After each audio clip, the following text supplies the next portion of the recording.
যেটা বলেছিলাম, আমাদের দাবিকেই সর্বোচ্চ আদালত মান্যতা দিয়েছে। আমি তাই দলনেত্রীকে মাইক দেওয়ার আগে আমি আরেকবার অনুরোধ করব, এখানে দলের সর্বস্তরের নেতা পদাধিকারী জনপ্রতিনিধিরা আছেন, আমি সবার হয়ে, আপনাদের সবার হয়ে দিদিকে অনুরোধ করব যে আজকে প্রায় 5 দিন আপনি রাস্তায় বসে রয়েছেন।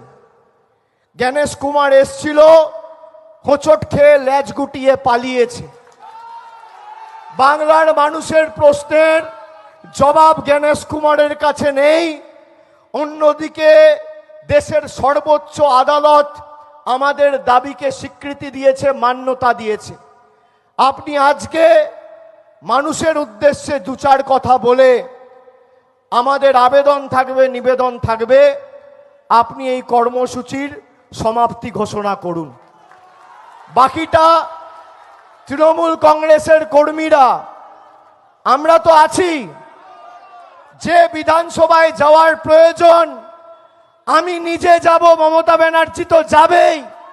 যে অঞ্চলে ঢুকতে বলবেন ঢুকবো, যে রাস্তায় গ্রামে হাঁটতে বলবেন হাঁটবো। 80,000 বুথে এদের নিঃস্ব করে গণতান্ত্রিকভাবে দেউলিয়া করতে